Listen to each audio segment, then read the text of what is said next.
کنن و امروز نتیجه تلاش اونا چیه؟ من میخوام برای سر در آوردن از این موضوع به نیمه تاریک تاریخ سفر کنم. من اولی استیدز، روزنامه‌نگار و جهانگرد هستم. مأموریت بزرگ زندگی من حل کردن عجیبترین و بحث‌انگیزترین اسرار تاریخ. دنبال مدارکی قطعی میگردم. این دفعه باید یک مقدار بیشتر تحقیق کنم. حقیقت اینه که در هر داستانی واقعیتی برای کشف کردن وجود داره. در پی حقیقت با اولی استیدز، مومیایی‌های هیتلر.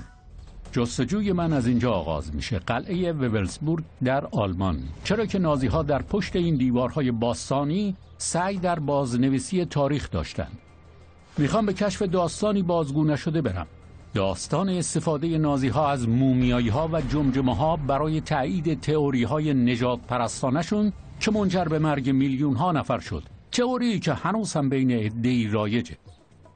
همه چیز از آدولف هیتلر و یکی از فرماندهاش به نام هاینریش هیلمر شروع شد. برای اونها وولسبرگ مرکز دنیا بود. قرار بود اونجا مرکز فرماندهی SS، جنگجویان تراز اول و بدنام رایش سوم باشه. فرماندهی اونها بر عهده خود هیملر بود، نابغه بدذاتی که راه حل نهایی رو سازماندهی کرد. اون آدمی بود که از بدن قربانی‌های اردوگاه‌های کار اجباری برای خودش صندلی ساخته بود. نشیمنگاه صندلیش استخوان لگن انسان بود، پایه‌هاش پای انسان. ما با چنین انسانی سر و کار داریم و اینجا مرکز فرماندهیش بوده. من اینجا در کنار کریستیان یونشتوکه نایب رئیس موزه هستم. خب وقتی به این کف نگاه می‌کنیم اینجا یک چرخ خورشیدی با صلیب شکسته وجود داره. بله، و این صلیب شکسته در مرکز همه نقشه ها و توی فکر معماری که اینجا رو ساخته وجود داشته. معمارها 24 ساعته کار میکردن تا رویای هیملر برای ساخته شدن مرکز فرماندهی SS در وولسبرگ رو به حقیقت برسونن. وقتی نگاش میکنیم معلومه که به شکل یک نیزه طراحی شده که دستش تا اون پایین میره و به سمت شمال هم نشونه رفته، به سمت آریایی ها، نوردیک هایی که نژادشون به اونها برمیگرده. یک گروه نخبه از SS ها به نام جامعه میراث اجدادی یا آننربه مشخص شدند تا درباره منشأ این ژرمن ها تحقیق کنند. وظیفه اونا اثبات این موضوع بود که آلمان ها از یک نژاد سفیدپوست برتر به نام آریایی به وجود اومدند.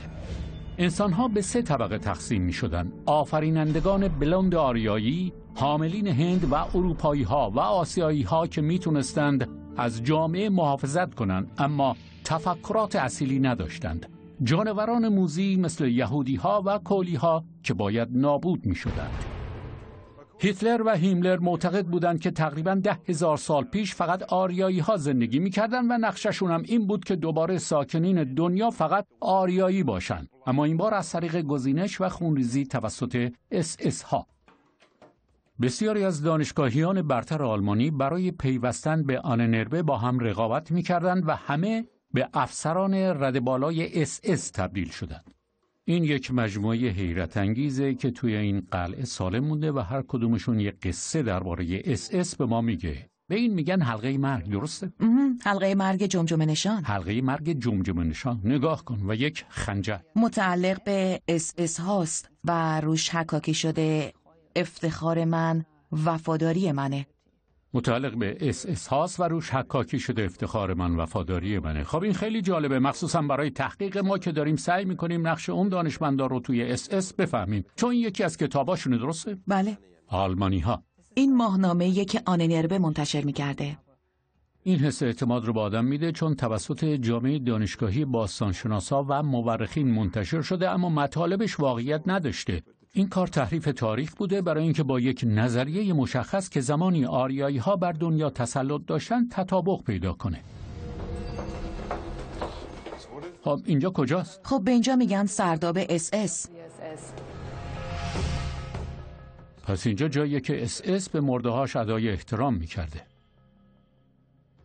این خط محوری سالن، اون سالن بزرگ بالایی میاد پایین تا قلب اینجا. اینجا مرکز دنیای SS. شعله ابدی در مرکز سالن برای روشن کردن مراسم و آیین‌ها روشن بود. SS ها اینجا دور هم جمع می شدن. مثل دور هم جمع شدن شوالیه‌های آریایی. هیملر نه تنها برای کامل کردن رویاش درباره این قلعه، بلکه برای تحقیق‌های نژاد پرستانش میلیون‌ها خرج کرد. خب حزب نازی چطور از این دانش کاذب آننربه استفاده می‌کرده؟ اگه مثلا آننربه میگفت خب بین نژادها تفاوت‌های نژادی وجود داره اما آریایی‌ها نژاد برتر هستن، برای نازی‌ها و SS ها راحت بود که بگن خیلی خوب پس بقیه رو بکشید. اونا اصلا برای هیچ انسانی ارزش قائل نبودن. هماهنگی و همدستی فوق‌العاده‌ای بین جامعه علمی و نازی‌ها در ارتکاب این جرم ضد بشری وجود داشته. این مکان نشان دهنده قلب و روح اون سیستم اعتقاد برتری نژاد بوده. دانشمندان SS برای اثبات وجود نژاد برتر آریایی به تمام دنیا از جمله ایران و فنلاند سفرهای اکتشافی انجام دادند و حتی در وسط زمستان به تبت دورافتاده رفتند تا اثبات کنند که آریایی‌ها مدت‌ها قبل هیمالیا رو فتح کردند. اما نژاد برتر باستانی موطلایی و چشم آبی راحت خودشو به اونها نشون نمیداد و به همین دلیل SS ها به اینجا آمدن، جزایر قناری در نزدیکی سواحل آفریقا، جایی که طبق مدارک SS ها در اون شواهدی از نژاد برتر آریایی وجود داره. شروع جنگ جهانی دوم باعث شد تا اونها نقشه هاشون رو متوقف کنن. اما من میخوام راه اونها رو دنبال کنم تا ببینم آیا تئوری های SS ها هیچ پایه و اساسی در واقعیت داشته یا نه. جزایر قناری مثل هاوایی یا جزیره ایستر زمانی یکی از دور افتاده ترین اماکن روی زمین بوده. قرنهای طولانی ساکنین اصلی این سرزمین یعنی کوانچی ها کاملا جدا از بقیه دنیا زندگی می‌کردند تا قرن 15 که اسپانیایی ها بهشون حمله کردند و خیلی از کوانچی ها توی میدون نبرد و خیلی هاشون هم به خاطر ابتلا به بیماری های اروپایی از بین رفتن. اما همین ماهیت جدا افتاده تاریخیشون بود که آننربه رو شیفته خودش کرد. یک تحقیق ساده توی اینترنت معلوم میکنه چرا اولین بار یک جهانگرد و جغرافیدان عرب به اسم محمد الادریسی به جزایر قناری اشاره میکنه. اون از جزیره دور افتاده در آفریقا صحبت میکنه. عین کلامش رو براتون میخونم. دهکده‌ای که ساکنینش موهای زیبایی داشتن، موهای بلند و بور و زنهایی با زیبایی خیره کننده. دانشمندان SS معتقد بودند که گوانچی ها اجداد گروهی از آریایی های اصیلی بودند که احتمالاً با شهر افسانه‌ای گمشده آتلانتیس هم ارتباط داشتند. چه خوب که SS ها هیچ وقت پا به جزایر قناری نذاشتند. گوانچی ها اینجا زندگی می‌کردند. اینجا فاصله بسیار زیادی از بهشت افسانه‌ای زمینی یعنی آتلانتیس داره. اونها غارنشین بودند و توی غارها زندگی می‌کردند. هنوز هم میشه نشونه‌هایی از سکونتشون رو دید. خب انگار اینجا باز هم خونه هست. باز هم سکونتگاه هست. این اتاقهای بزرگ برای خانواده‌های بزرگتر بوده. اونها با حیواناتشون زندگی می‌کردند. این سکونتگاه‌های غاری خیلی تر و تمیز به نظر میرسن اما بسیار بدوی‌اند. مجبورم تئوری SS درباره ارتباط با آتلانتیس رو رد کنم. اما درباره ارتباط آریایی‌ها چی؟ آیا گوانچی‌ها موهایی طلایی و چشمانی آبی داشتند؟ خوشبختانه این تئوری هم قابل آزمایشه. انسان‌هایی که توی این غارها زندگی می‌کردن با مومیایی کردن اجساد اجدادشون بهشون احترام می‌ذاشتن. قبلا میشد اینجا هزاران هزار مومیایی پیدا کرد اما متاسفانه الان نه، چون در زمانهای قدیم مومیایی ها رو خرد می‌کردن و از پودرشون به عنوان درمان درد معده استفاده می‌کردن. عجیب به نظر میرسه. من به دنبال معدود مومیایی های باقی مانده گوانچی میرم. آیا اونها واقعا موطلایی بودن؟ آیا اصلا مدارکی وجود داره که آریایی ها در ابتدا در این جزایر ساکن بودن؟ من میخوام پاسخهایی رو پیدا کنم که نازی ها نتونستند. در پی حقیقت با اولی استیدز. دوران خوش بچگی،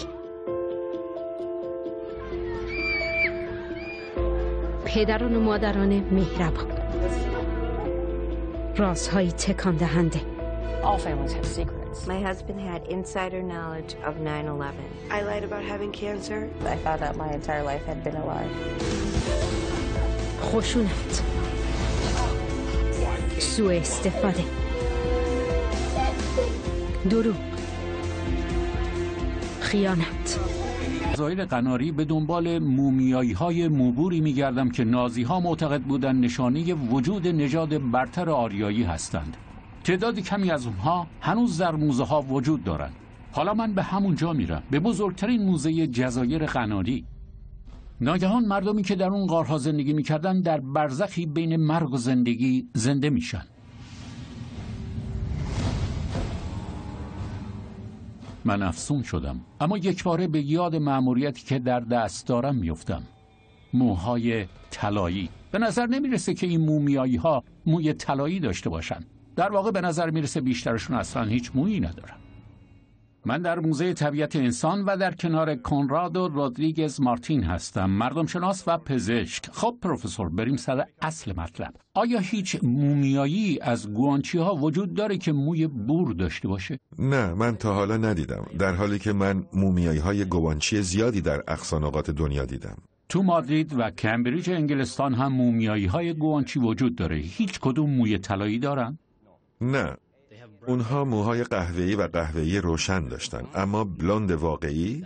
نه. جوابتون اینه. خب پس مومیایی های گوانچی موی بور ندارن. مدرکی که آن نربه به دنبال اون بود یک افسانه است. اما اونا از کجا میان؟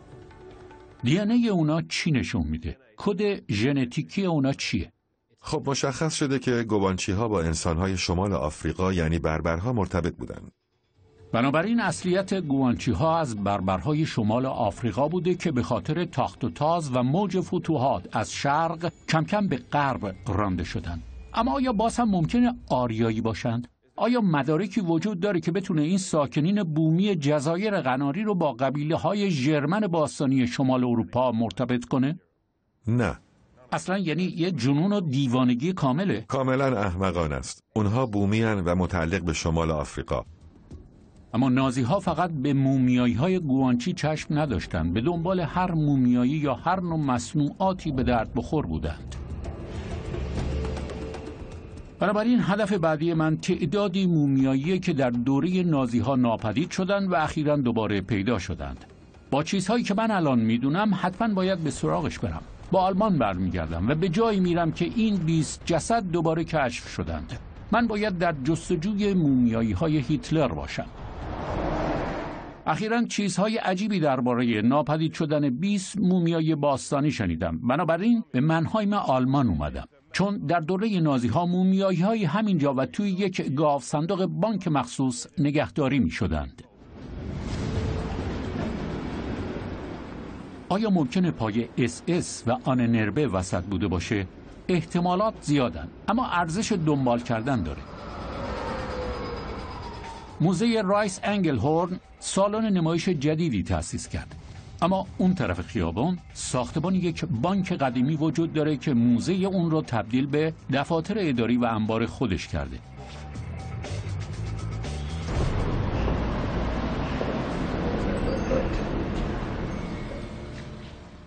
خب من در کنار ویلفرید روزندال، سرپرست بخش مومیایی موزه هستم. الان ما کجا هستیم؟ اینجا دیگه زیاد شبیه موزه نیست. نه، اینجا ساختمان یه بانک قدیمیه. همون سیستم ایمنی یه بانک معمولی رو می‌بینید با دروازه ها و گاف صندوق ها. مومیایی ها توی همین گاف صندوق ها بودن، بله؟ بله، اینجا پایین ترین اتاق 4 تا داریم. مومیایی همون در اینجا کشف شده. مومیایی ها به مدت بیش از 60 سال گم شده بودند. اونها در این گاف صندوق عظیم درست زیر دفاتر اداری موزه پنهان شده بودند. در سنگینیه. خیلی هم سنگین. مواظب باش. پس اون 20 مومیایی رو سال 2004 اینجا پیدا کردید. بله. خب دقیقاً کجا پیدا کردید؟